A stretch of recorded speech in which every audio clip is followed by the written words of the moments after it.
ರಾಜ್ಯದ ಸಹಕಾರಿ ಕ್ಷೇತ್ರದಲ್ಲಿ ಒಂದು ಅತಿದೊಡ್ಡ ಆಂದೋಲನವನ್ನು ಮಾಡಿ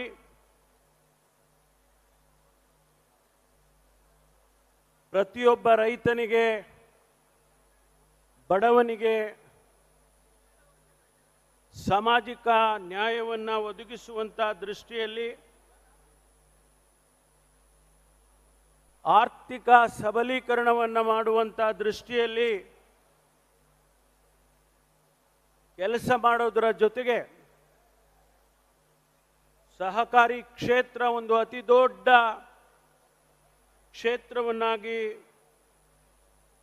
ಬೆಳೆಸಿದಂತ ನನ್ನ ಅತ್ಯಂತ ಆತ್ಮೀಯ ಸ್ನೇಹಿತ ರಾಜ್ಯದ ಸಹಕಾರಿ ಸಚಿವರು ಮತ್ತು ಇಡೀ ದೇಶದಲ್ಲಿ ಸಹಕಾರಿ ರತ್ನ ಎಂಬ ನಾಮಾಂಕಿತವನ್ನು ಕೂಡ ಪಡೆದು ಇವತ್ತು ಅಮೃತ ಮಹೋತ್ಸವವನ್ನು ಆಚರಣೆ ಮಾಡಿಕೊಳ್ತಾ ಇರತಕ್ಕಂಥ ಸನ್ಮಾನ್ಯ KN ರಾಜಣ್ಣನವರ ಈ ಕಾರ್ಯಕ್ರಮದಲ್ಲಿ ಉದ್ಘಾಟನೆಯನ್ನು ಮಾಡಿ ನಮ್ಮೊಂದಿಗೆ ಇರ್ತಕ್ಕಂಥ ರಾಜ್ಯದ ಘನತೆವೆತ್ತ ಮುಖ್ಯಮಂತ್ರಿಗಳು, ಬಡವರ ಶೋಷಿತರ ಧ್ವನಿಯಾಗಿ ಕಳೆದ 7 ವರ್ಷದಿಂದ ರಾಜ್ಯದಲ್ಲಿ ಅನೇಕ ಯೋಜನೆಗಳನ್ನು, ಕಾರ್ಯಕ್ರಮಗಳನ್ನು ಕೊಟ್ಟು ಲಕ್ಷಾಂತರ ಜನರಿಗೆ ಬಡತನದ ರೇಖೆಯಿಂದ ಮೇಲೆ ಬರ್ತಕ್ಕಂಥ ರೀತಿಯಲ್ಲಿ ಈ ರಾಜ್ಯದಲ್ಲಿ ಕೆಲಸವನ್ನು ಮಾಡ್ತಾ ಇರತಕ್ಕಂಥ ನಮ್ಮೆಲ್ಲರ ಅಚ್ಚುಮೆಚ್ಚಿನ ನಾಯಕ ಶ್ರೀ ಸಿದ್ದರಾಮಯ್ಯನವರೇ, ಕಾರ್ಯಕ್ರಮವನ್ನು ಉದ್ಘಾಟನೆ ಮಾಡಿ ಕಾರ್ಯಕ್ರಮದಿಂದ ನಿರ್ಗಮಿಸಿದಂಥ ರಾಜ್ಯದ ಉಪಮುಖ್ಯಮಂತ್ರಿಗಳಾದ DK ಶಿವಕುಮಾರ್ ಅವರೇ, ಈಗ ತಾನೇ ಆಶಯ ಭಾಷಣವನ್ನು ಮಾಡಿ ಸನ್ಮಾನ್ಯ ರಾಜಣ್ಣನವರ ಬಗ್ಗೆ ಮತ್ತು ತುಮಕೂರಿನ ಇತಿಹಾಸದ ಬಗ್ಗೆ, ತುಮಕೂರಿನ ಅಸ್ಮಿತೆಯ ಬಗ್ಗೆ ಮಾತನಾಡಿದಂಥ ನಮ್ಮೆಲ್ಲರ ಅತ್ಯಂತ ಆತ್ಮೀಯ ಮೇಷ್ಟ್ರು ಶ್ರೀ ಬರಗೂರು ರಾಮಚಂದ್ರಪ್ಪನವರೇ, ಈ ಕಾರ್ಯಕ್ರಮದಲ್ಲಿ ಸಚಿವರುಗಳು ಮಹದೇವಪ್ಪನವರು, ಸತೀಶ್ ಜಾರಕಿಹೊಳಿ ಅವರು, ಚಲುವರಾಯಸ್ವಾಮಿಯವರು, KH ಮುನಿಯಪ್ಪನವರು ಎಲ್ಲರೂ ಕೂಡ ಭಾಗವಹಿಸಿದ್ದಾರೆ. ನಮ್ಮ ಜಿಲ್ಲೆಯ ಶಾಸಕರುಗಳಾಗಿರ್ತಕ್ಕಂಥ ಮಾನ್ಯ ಜಯಚಂದ್ರ ಅವರು, ವೆಂಕಟರಮಣಪ್ಪನವರು, ಮುದ್ದನ್ಮೇಗೌಡರು, ವೆಂಕಟೇಶ್ ಅವರು, ಎಲ್ಲ ಶಾಸಕರುಗಳು ಕೂಡ ಭಾಗವಹಿಸಿದ್ದಾರೆ. ಸಹಸ್ರ ಸಂಖ್ಯೆಯಲ್ಲಿ ಇಡೀ ರಾಜ್ಯದಿಂದ ಇವತ್ತು ಸನ್ಮಾನ್ಯ KN ರಾಜಣ್ಣನವರಿಗೆ ಅಭಿಮಾನದಿಂದ ಅವರಿಗೆ ಒಳ್ಳೆಯದನ್ನು ಬಯಸೋದಕ್ಕೆ ಇಡೀ ರಾಜ್ಯದಿಂದ ಬಂದಿದ್ದಾರೆ. ಇಲ್ಲಿ ಬಂದಿರತಕ್ಕಂಥ ಎಲ್ಲ ಸಹೋದರ ಸಹೋದರಿಯರೇ, ಮಾಧ್ಯಮದ ಸ್ನೇಹಿತರೆ, ಸನ್ಮಾನ್ಯ ರಾಜಣ್ಣವರು ಇವತ್ತು 74 ವರ್ಷವನ್ನು ಕಳೆದು 75ನೇ ವರ್ಷಕ್ಕೆ ಕಾಲಿಟ್ಟಿದ್ದಾರೆ. ನಾನು ಪ್ರಪ್ರಥಮವಾಗಿ ಅವರಿಗೆ ಶುಭವನ್ನು ಕೋರ್ತೇನೆ. ಭಗವಂತ ಅವರಿಗೆ ಇನ್ನೂ ಹೆಚ್ಚಿನ ಆರೋಗ್ಯವನ್ನು, ಆಯುಷ್ಯನ್ನು, ಶಕ್ತಿಯನ್ನು, ಈ ಬಡವರ ಸೇವೆಯನ್ನು ಮಾಡೋದಕ್ಕೆ ದಯಪಾಲಿಸಲಿ ಹಾಗೆ ಅಂತೇಳಿ ನಾನು ಆ ದೇವರಲ್ಲಿ ಪ್ರಾರ್ಥನೆಯನ್ನು ಸಲ್ಲಿಸೋದರ ಜೊತೆಗೆ ಅವರ ಜೊತೆಯಲ್ಲಿ ಹೆಜ್ಜೆಯನ್ನು ಹಾಕಿ ಅವರ ಏಳು ಬೀಳಲ್ಲಿ ಭಾಗವಹಿಸಿ, ಕಷ್ಟದಲ್ಲಿ ಸುಖದಲ್ಲಿ ಭಾಗವಹಿಸಿ ಅವರ ಜೊತೆಯಲ್ಲಿ ಇರ್ತಕ್ಕಂಥ ಸಹೋದರಿ ಶ್ರೀಮತಿ ಶಾಂತಲಾ ಅವರಿಗೂ ಕೂಡ ಈ ಸಂದರ್ಭದಲ್ಲಿ ನಾನು ಅಭಿನಂದನೆಯನ್ನು ಸಲ್ಲಿಸ್ತೇನೆ. KN ರಾಜಣ್ಣನವರು ಒಬ್ಬ ಸಹೃದಯಿ. ಅವರ ಶ್ರೀಮಂತಿಕೆ, ಹೃದಯ ಶ್ರೀಮಂತಿಗೆ ನಾನು ಅವರ ಜೊತೆಯಲ್ಲಿ ಒಬ್ಬ ಸಹಪಾಠಿಯಾಗಿ ನಾನು ಅವರನ್ನು ಅರ್ಥ ಮಾಡಿಕೊಂಡಿರ್ತಕ್ಕಂಥದ್ದು. ಯಾರು ರಾಜ್ಯದಲ್ಲಿ ಅಥವಾ ಸಮಾಜದಲ್ಲಿ ಬಡವರಿದ್ದಾರೆ, ಯಾರು ಶೋಷಿತರಿದ್ದಾರೆ, ಅವರ ಪರವಾಗಿ ಧ್ವನಿ ಎತ್ತತಕ್ಕಂಥ ಹೋರಾಟವನ್ನು ಮಾಡತಕ್ಕಂಥ ವ್ಯಕ್ತಿತ್ವ ಮಾನ್ಯ ರಾಜಣ್ಣವರು. ಬಹುಶಃ ಚಿಕ್ಕಂದಿನಿಂದ ಅದನ್ನು ಅವರು ರೂಢಿಸಿಕೊಂಡು ಬಂದಿದ್ದಾರೆ. ವಿದ್ಯಾರ್ಥಿ ಕಾಂಗ್ರೆಸ್ಸಿನಿಂದ ಹಿಡಿದು ಇಲ್ಲಿಯವರೆಗೆ ಆ ಹೋರಾಟದ ಪ್ರವೃತ್ತಿಯನ್ನು ಅವರು ತನ್ನದಾಗಿಸಿಕೊಂಡಿದ್ದಾರೆ. ಅದರ ಜೊತೆಯಲ್ಲಿ ಆ ಹೋರಾಟದಲ್ಲಿ ಯಾವುದೇ ಮುಲಾಜಿಲ್ಲದೆ, ಯಾವುದೇ ಸಂದರ್ಭವನ್ನು ಕೂಡ ಲೆಕ್ಕಿಸದೆ ಆ ಶೋಷಿತರಿಗಾಗಿ, ಬಡವರಿಗಾಗಿ ಧ್ವನಿಯನ್ನು ಎತ್ತಿದ್ದಾರೆ ಅಂತ ಹೇಳಿದರೆ ಅತಿಶಯೋಕ್ತಿ ಆಗೋದಿಲ್ಲ. ಸಹಕಾರಿ ಕ್ಷೇತ್ರ ರಾಜ್ಯದಲ್ಲಿ ಅತಿ ದೊಡ್ಡ ಬದಲಾವಣೆಯನ್ನು ಕಂಡಿದೆ. ಸಾಮಾಜಿಕವಾಗಿ, ಆರ್ಥಿಕವಾಗಿ ಇವತ್ತೇನಾದರೂ ಬದಲಾವಣೆಯನ್ನು ಗ್ರಾಮೀಣ ಪ್ರದೇಶದಲ್ಲಿ ನೋಡೋದಾದರೆ, ರೈತ ಸಮುದಾಯ ಬದಲಾವಣೆ ಆಗಿದ್ರೆ,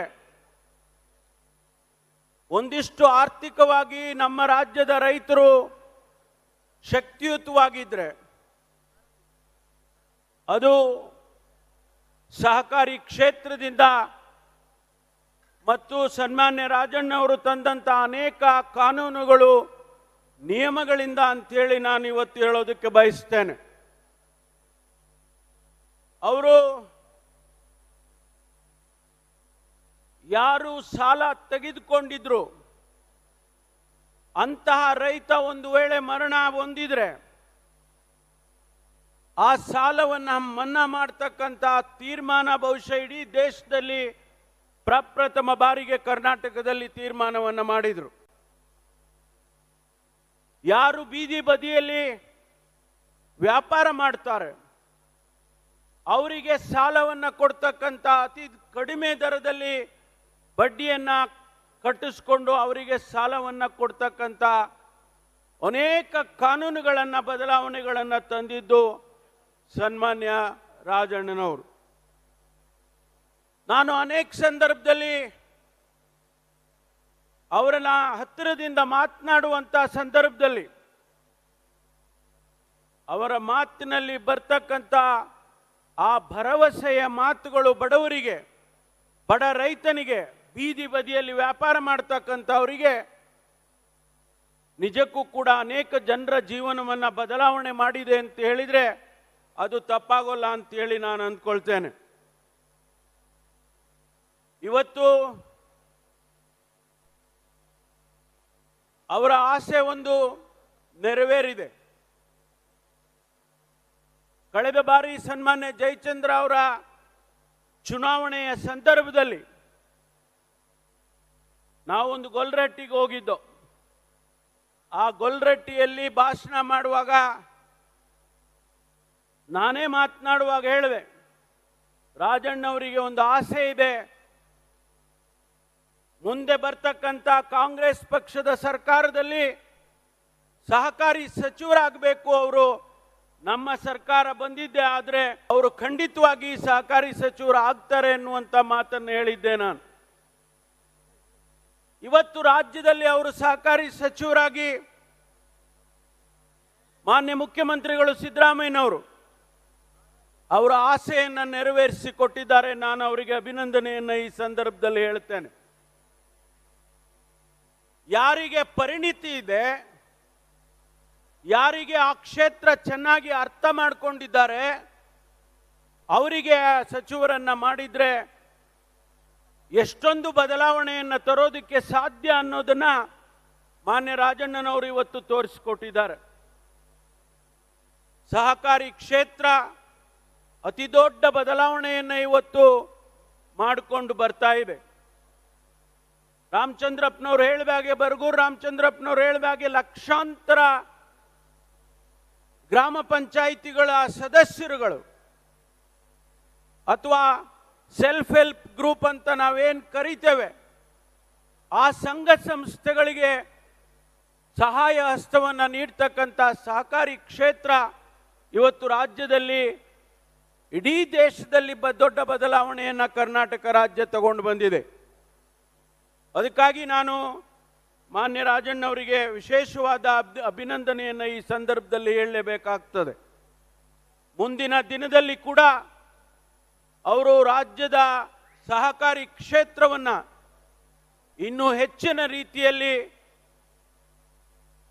ಗಟ್ಟಿ ಮಾಡ್ತಕ್ಕಂಥ ಕಾನೂನುಗಳನ್ನು ತರೋದ್ರ ಮೂಲಕ ಆ ಸಹಕಾರಿ ಕ್ಷೇತ್ರ ಜನಸಮುದಾಯಕ್ಕೆ ಉಪಯೋಗ ಆಗಲಿ ಅಂತೇಳಿ ನಾನು ಈ ಸಂದರ್ಭದಲ್ಲಿ ಹಾರೈಸ್ತೇನೆ. ಮಾನ್ಯ ಮುಖ್ಯಮಂತ್ರಿಗಳು ಇವತ್ತು ನಮ್ಮ ಜೊತೆಯಲ್ಲಿದ್ದಾರೆ.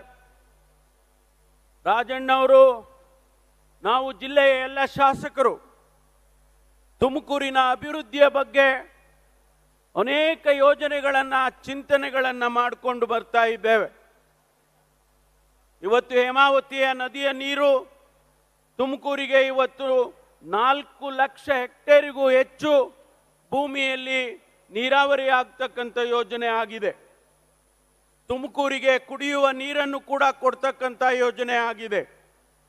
ಅದೇ ಪ್ರಕಾರ ಎತ್ತಿನೊಳೆ ಯೋಜನೆ ಸನ್ಮಾನ್ಯ ಮುಖ್ಯಮಂತ್ರಿಗಳ ಕನಸು.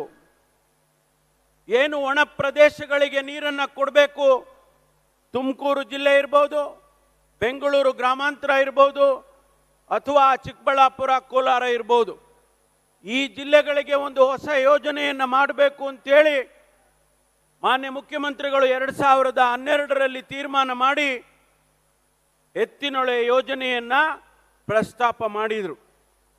ಅವತ್ತಿನ ಅಂದಾಜು ಸುಮಾರು 8,000 ಕೋಟಿ ರೂಪಾಯಿ ಇತ್ತು. ಇವತ್ತು ಕಾರ್ಯಗತ ಆಗ್ತಾ ಇದೆ, ಕೆಲಸ ನಡೀತಾ ಇದೆ. ಸುಮಾರು 23,000 ಕೋಟಿ ರೂಪಾಯಿಗೆ ಅದು ಏರಿದೆ. ನಿನ್ನೆ ತಾನೇ ಮಾನ್ಯ ಮುಖ್ಯಮಂತ್ರಿಗಳು ಸಭೆಯನ್ನು ಮಾಡಿ ಆದೇಶ ಮಾಡಿದ್ದಾರೆ. ಮುಂದೆ ಬರ್ತಕ್ಕಂಥ 26, 27ರಲ್ಲಿ ಅಷ್ಟರವರೆಗೆ ತುಮಕೂರಿಗೆ ಮತ್ತು ಕೋಲಾರ, ಚಿಕ್ಕಬಳ್ಳಾಪುರಕ್ಕೆ ನೀರನ್ನು ಕೊಡಲೇಬೇಕು. ಎಲ್ಲ ಯೋಜನೆಗಳು ಸ್ಥಗಿತ ಆದರೂ ಪರವಾಗಿಲ್ಲ, ಎತ್ತಿನೊಳೆ ಯೋಜನೆಯನ್ನು ಸಂಪೂರ್ಣ ಮಾಡಬೇಕು ಅಂತಕ್ಕಂಥ ಆದೇಶವನ್ನು ಕೂಡ ಇವತ್ತು ಮಾನ್ಯ ಮುಖ್ಯಮಂತ್ರಿಗಳು ಕೊಟ್ಟಿದ್ದಾರೆ. ಹಾಗಾಗಿ ನಮ್ಮ ಜಿಲ್ಲೆಗೆ ಒಂದು ಕಡೆ ಹೇಮಾವತಿ ನೀರು, ಮತ್ತೊಂದು ಕಡೆ ಎತ್ತಿನೊಳೆ ನೀರು, ಅದರ ಜೊತೆಗೆ ಏನು ಪಾವಗಡ ಇರ್ಬೋದು, ಮಧುಗಿರಿಯ ಒಂದು ಭಾಗ ಇರ್ಬೋದು, ಅಪ್ಪರ್ ಭದ್ರಾ ನೀರನ್ನು ಕೂಡ ತರ್ತಕ್ಕಂಥ ರೀತಿಯಲ್ಲಿ ಇವತ್ತು ಅನೇಕ ಯೋಜನೆಗಳು ಕಾರ್ಯಗತ ಆಗಿದ್ದಾವೆ. ಮುಂದೆ ಕೂಡ ಆಗುತ್ತೆ ಅನ್ನೋದನ್ನು ನಾವು ಆಶಿಸಬಹುದು ಅಂತಕ್ಕಂಥ ಮಾತನ್ನು ಈ ಸಂದರ್ಭದಲ್ಲಿ ಹೇಳ್ತೇನೆ. ತುಮಕೂರು ಬೆಂಗಳೂರಿಗೆ ಬಹಳ ಹತ್ತಿರದಲ್ಲಿ ಇರ್ತಕ್ಕಂಥದ್ದು, ಬಹಳ ವೇಗವಾಗಿ ಬೆಳೀತಾ ಇರ್ತಕ್ಕಂಥ ಪಟ್ಟಣ. ಬರಗೂರು ರಾಮಚಂದ್ರಪ್ಪನವರು ಒಂದು ಆತಂಕವನ್ನು ವ್ಯಕ್ತ ಮಾಡಿದರು. ತುಮಕೂರಿನ ಅಸ್ಮಿತೆಯನ್ನು ನಾವು ಉಳಿಸಬೇಕು, ಇದು ಶೈಕ್ಷಣಿಕ ಕ್ಷೇತ್ರ, ನಾವು ಯಾವುದೇ ಕಾರಣಕ್ಕೂ ತುಮಕೂರಿನ ಅಸ್ಮಿತೆಯನ್ನು ಕಾಂಪ್ರಮೈಸ್ ಆಗಬಾರ್ದು ಅನ್ನುವಂಥ ಮಾತನ್ನು ಹೇಳಿದರು. ಅವರು ಹೇಳಿದ್ದು ನನಗೆ ಅರ್ಥ ಆಯಿತು. ಮೊನ್ನೆ ತುಮಕೂರಿನ ಪತ್ರಿಕೆಗಳಲ್ಲಿ ಬರೆದರು. ಯಾರೋ ನನ್ನನ್ನು ಕೇಳಿದಾಗ ನಾನು ಹೇಳಿದೆ ತುಮಕೂರು ಬೆಂಗಳೂರಿನ ದಕ್ಷಿಣ ಆಗಬಹುದು ಅನ್ನುವಂಥ ಮಾತನ್ನು ಕೇಳಿದಾಗ ಆದರೂ ಆಗಬಹುದು ಅಂತ ಹೇಳಿದ್ದೆ ನಾನು. ಆದರೆ ತುಮಕೂರನ್ನ ಹೆಸರು ಬದಲಾಯಿಸ್ತೀವಿ ಅಂತ ನಾನು ಹೇಳಿರಲಿಲ್ಲ. ತುಮಕೂರನ್ನ ಹೆಸರನ್ನು ಯಾವ ಕಾರಣಕ್ಕೂ ಬದಲಾಯಿಸೋದಿಲ್ಲ. ಅದಕ್ಕೆ ಇತಿಹಾಸ ಇದೆ, ಸಂಸ್ಕೃತಿ ಇದೆ, ನಮ್ಮ ಕಲೆನೇ ಬೇರೆ, ಸಂಸ್ಕೃತಿನೇ ಬೇರೆ. ಅನೇಕ ದೊಡ್ಡ ದೊಡ್ಡ ಸಾಹಿತಿಗಳು, ರಾಮಚಂದ್ರಪ್ಪನವ್ರು ಇರ್ಬೋದು, ದೊಡ್ಡರಂಗೇಗೌಡರು ಇರ್ಬೋದು, ತಾವೇ ಹೇಳಿದಾಗೆ ಬೆಳ್ಳಾವಿ ನರಹರಿ ಶಾಸ್ತ್ರಿಗಳಿರ್ಬೋದು. ಅದಕ್ಕಾಗಿ ಒಂದು ಆ ತುಮಕೂರು ಅನ್ನತಕ್ಕಂಥ ಏನು ನಮಗೆ ಹೆಸರಿದೆ, ಅದನ್ನು ಯಾವುದೇ ಕಾರಣಕ್ಕೂ ಎಷ್ಟೇ ಬದಲಾವಣೆ ಅಭಿವೃದ್ಧಿ ಆದರೂ ಕೂಡ ಬದಲಾಯಿಸೋಲ್ಲ ಅನ್ನುವಂಥ ಮಾತನ್ನ ಈ ಸಂದರ್ಭದಲ್ಲಿ ನಾನು ಬರಗೂರು ರಾಮಚಂದ್ರಪ್ಪನವ್ರಿಗೆ ಹೇಳೋದಕ್ಕೆ ಬಯಸ್ತೇನೆ. ಆದರೆ ಒಂದಂತೂ ಸತ್ಯ, ತುಮಕೂರು ಬಹಳ ವೇಗವಾಗಿ ಬೆಳೀತಾ ಇದೆ. ನಾವು ಈಗಾಗಲೇ ಮೆಟ್ರೋ ರೈಲನ್ನು ತರಬೇಕು ಮತ್ತು ಬೇರೆ ಬೇರೆ ರೀತಿಯಲ್ಲಿ ಅಭಿವೃದ್ಧಿ ಆಗಬೇಕು, ದೊಡ್ಡ ದೊಡ್ಡ ಇಂಡಸ್ಟ್ರಿಗಳು ಬರಬೇಕು, ಕೆಲಸ ಸಿಗಬೇಕು ನಮ್ಮ ಮಕ್ಕಳಿಗೆ ಎನ್ನುವಂಥ ಅತಿ ದೊಡ್ಡ ಆಸೆಯನ್ನು ನಾವೆಲ್ಲ ಇಟ್ಕೊಂಡಿದ್ದೇವೆ. ಅದಕ್ಕಾಗಿ ನಾವೆಲ್ಲರೂ ಕೂಡ ಕೆಲಸವನ್ನು ಮಾಡ್ತೇವೆ ಅನ್ನುವಂಥ ಮಾತನ್ನು ಕೂಡ ಈ ಸಂದರ್ಭದಲ್ಲಿ ಹೇಳೋದಕ್ಕೆ ಬಯಸ್ತೇನೆ. ಸ್ನೇಹಿತರೆ, ಹೆಚ್ಚು ಸಮಯ ತಗೊಳ್ಳೋದಕ್ಕೆ ಹೋಗಲ್ಲ, ಮಾನ್ಯ ಮುಖ್ಯಮಂತ್ರಿಗಳು ಮಾತನಾಡೋರು ಇದ್ದಾರೆ. ಆದರೆ ಒಂದಂತೂ ಇವತ್ತು ಹೇಳಲೇಬೇಕು, 2023ರಲ್ಲಿ ಜನರ ಭರವಸೆಯ ಮೇಲೆ, ಆಶೀರ್ವಾದದ ಮೇಲೆ ಏನು ಕರ್ನಾಟಕದಲ್ಲಿ 136 ಸ್ಥಾನಗಳನ್ನು ಗೆದ್ದು ಕಾಂಗ್ರೆಸ್ ಪಕ್ಷ ಸರ್ಕಾರವನ್ನು ಮಾಡಿದೆ, ಆ ಭರವಸೆಯನ್ನ ಮಾನ್ಯ ಮುಖ್ಯಮಂತ್ರಿಗಳು ಈಡೇರಿಸ್ತಾ ಇದ್ದಾರೆ. ಆ ಭರವಸೆ ಎಲ್ಲವನ್ನು ಕೂಡ ನಮ್ಮ ಸಮಯ ಮುಗಿಯೋದ್ರೊಳಗಾಗಿ ಎಲ್ಲ ಭರವಸೆಗಳನ್ನು ಈಡೇರಿಸ್ತೇವೆ ಎನ್ನುವಂಥ ಮಾತನ್ನು ಈ ಸಂದರ್ಭದಲ್ಲಿ ಹೇಳ್ತೇನೆ. ಆ ಬಡವನಿಗೆ ಶಕ್ತಿಯನ್ನು ಕೊಡ್ತಕ್ಕಂಥ, ಯಾರು ಬಡತನ ರೇಖೆಯಲ್ಲಿ ಕೆಳಗಡೆ ಇದ್ದಾರೆ ಅವರನ್ನ ಮೇಲೆತ್ತುವಂತ ಕೆಲಸವನ್ನ ಮಾನ್ಯ ಮುಖ್ಯಮಂತ್ರಿಗಳು ಮಾಡ್ತಾ ಇದ್ದಾರೆ. ಟೀಕೆ ಟಿಪ್ಪಣಿಗಳು ಬರುತ್ತೆ, ಸಾವಿರಾರು ಟೀಕೆಗಳು ಬಂದಿರಬಹುದು, ಆದರೆ ಆ ಬಡವನ ಜೀವನ ಮುಖ್ಯ, ಆ ಬಡವನನ್ನ ಮೇಲೆತ್ತುವಂತ ಕೆಲಸ ಮುಖ್ಯ ಅನ್ನೋದನ್ನ ಮಾನ್ಯ ಮುಖ್ಯಮಂತ್ರಿಗಳು ತೋರಿಸಿಕೊಟ್ಟಿದ್ದಾರೆ. ಅದಕ್ಕಾಗಿ ಇವತ್ತು ಕರ್ನಾಟಕದಲ್ಲಿ ಅನೇಕ ಬದಲಾವಣೆಗಳನ್ನು ಕಳೆದ 2.5 ವರ್ಷದಲ್ಲಿ ಅನೇಕ ಬದಲಾವಣೆಗಳನ್ನು ಮಾನ್ಯ ಮುಖ್ಯಮಂತ್ರಿಗಳು ತಂದಿದ್ದಾರೆ. ಅದು ಬೇರೆ ಬೇರೆ ನಮ್ಮ ಟೀಕೆಗಳಿರ್ಬೋದು, ಬೇರೆ ಬೇರೆಯವ್ರದ್ದು. ಏನು ಗ್ಯಾರಂಟಿಗಳನ್ನು ಮಾಡಿದ್ರೆ ಆ ಗ್ಯಾರಂಟಿಗಳನ್ನು ಮಾಡಿದ ಕಾರಣಕ್ಕಾಗಿ ಅಭಿವೃದ್ಧಿ ನಿಂತಿದೆ ಅನ್ನುವಂಥ ಮಾತನ್ನ ಏನು ವಿರೋಧ ಪಕ್ಷದವರು ಮಾತನಾಡ್ತಾರೆ, ಅದಕ್ಕೆ ಸರಿಯಾದ ಉತ್ತರವನ್ನು ಮಾನ್ಯ ಮುಖ್ಯಮಂತ್ರಿಗಳು ಕೊಟ್ಟಿದ್ದಾರೆ. 4,09,000 ಕೋಟಿ ರೂಪಾಯಿ ಬಡ್ಜೆಟ್ ಅನ್ನು ಕೊಡೋದರ ಮೂಲಕ ಈ ರಾಜ್ಯದ ಜನತೆಗೆ ಅನೇಕ ಅಭಿವೃದ್ಧಿಗಳನ್ನು, ಹೊಸ ಹೊಸ ಕಾರ್ಯಕ್ರಮಗಳನ್ನು ಕೊಟ್ಟಿದ್ದಾರೆ. ನಾವು ಯಾವತ್ತು ಮಾತಿಗೆ ತಪ್ಪವರಲ್ಲ. ಹಿಂದೆ 13ರಿಂದ 18ರವರೆಗೆ ಮುಖ್ಯಮಂತ್ರಿಗಳಾಗಿದ್ದಾಗ 165 ಭರವಸೆಗಳನ್ನು ಈ ರಾಜ್ಯದ ಜನತೆಗೆ ಕೊಟ್ಟು 159 ಭರವಸೆಗಳನ್ನು ಈಡೇರಿಸಿದಂಥ ಯಾರಾದರೂ ಮುಖ್ಯಮಂತ್ರಿ ಇದ್ರೆ ಅದು ಮಾನ್ಯ ಸಿದ್ದರಾಮಯ್ಯನವರು. ಇವತ್ತು ಅದೇ ರೀತಿಯಲ್ಲಿ ನಾನು ಕೊಟ್ಟಂತ ಪ್ರತಿಯೊಂದು ಭರವಸೆಯನ್ನು ಕೂಡ ಈಡೇರಿಸತಕ್ಕಂಥ ಕೆಲಸವನ್ನ ಮಾನ್ಯ ಮುಖ್ಯಮಂತ್ರಿಗಳು ಮಾಡ್ತಾರೆ ಎನ್ನುವಂಥ ವಿಶ್ವಾಸ ನಮ್ಮೆಲ್ಲರಿಗೂ ಇದೆ. ಆ ಕಾರಣಕ್ಕಾಗಿ ಇವತ್ತು ಮಾನ್ಯ ಮುಖ್ಯಮಂತ್ರಿಗಳು ಈ ಕಾರ್ಯಕ್ರಮಕ್ಕೆ ಬಂದಿರತಕ್ಕಂಥದ್ದು ಬಹುಶಃ ರಾಜಣ್ಣವರಿಗೆ ಇನ್ನೂ 100 ಆನೆಯ ಬಲ, ರಾಜಣ್ಣ 100 ಆನೆಯ ಬಲ ಇವತ್ತು ಮಾನ್ಯ ಮುಖ್ಯಮಂತ್ರಿಗಳು ಈ ಕಾರ್ಯಕ್ರಮಕ್ಕೆ ಬಂದಿರತಕ್ಕಂಥದ್ದು. ಆದ್ದರಿಂದ ತಮಗೆ ಇಂದು ಭಗವಂತ ಹೆಚ್ಚಿನ ಶಕ್ತಿಯನ್ನು ಕೊಡಲಿ, ಆರೋಗ್ಯ ಕೊಡಲಿ, ಐಶ್ವರ್ಯ ಕೊಡಲಿ, ಆಮೇಲೆ ಇನ್ನೇನು ಬೇಕಪ್ಪ, ಎಲ್ಲವನ್ನು ಭಗವಂತ ಕೊಡಲಿ ಅಂತೇಳಿ ನಾನು ಕೊಡೋದೆಲ್ಲ ಕೊಟ್ಟಿದ್ದಾರ, ಇದೆಲ್ಲವನ್ನು ಕೊಡಲಿ ಹಾಗೆ ಅಂತೇಳಿ ಹಾರೈಸಿ, ಸಹೋದರಿ ನಮಗೆ ಶ್ರೀಮತಿ ಶಾಂತಲಮ್ಮ ಅವರು ಕೂಡ ನೀನೊಬ್ಬನೇ ಕ್ರೆಡಿಟ್ ತಗೋಬೇಡಪ್ಪ, ಶಾಂತಮ್ಮಂಗೂ ಕ್ರೆಡಿಟ್ ಕೊಡಬೇಕು, ನಿನ್ನೆಲ್ಲ ಅವರೆಲ್ಲ ತಡ್ಕೊಂಡಿಲ್ವಾ, ಆದ್ರಿಂದ ಅವರನ್ನು ಕೂಡ ಅಭಿನಂದಿಸ್ತೇನೆ ಈ ಸಂದರ್ಭದಲ್ಲಿ ಅಂತಕ್ಕಂಥ ಮಾತನ್ನು ಹೇಳಿ ಮಾನ್ಯ ಮುಖ್ಯಮಂತ್ರಿಗಳಿಗೂ ಕೂಡ ಅಭಿನಂದನೆ ಹೇಳಿ ನಾನು ಮಾತು ಮುಗಿಸ್ತೇನೆ. ಜೈ ಹಿಂದ್, ಜೈ ಕರ್ನಾಟಕ.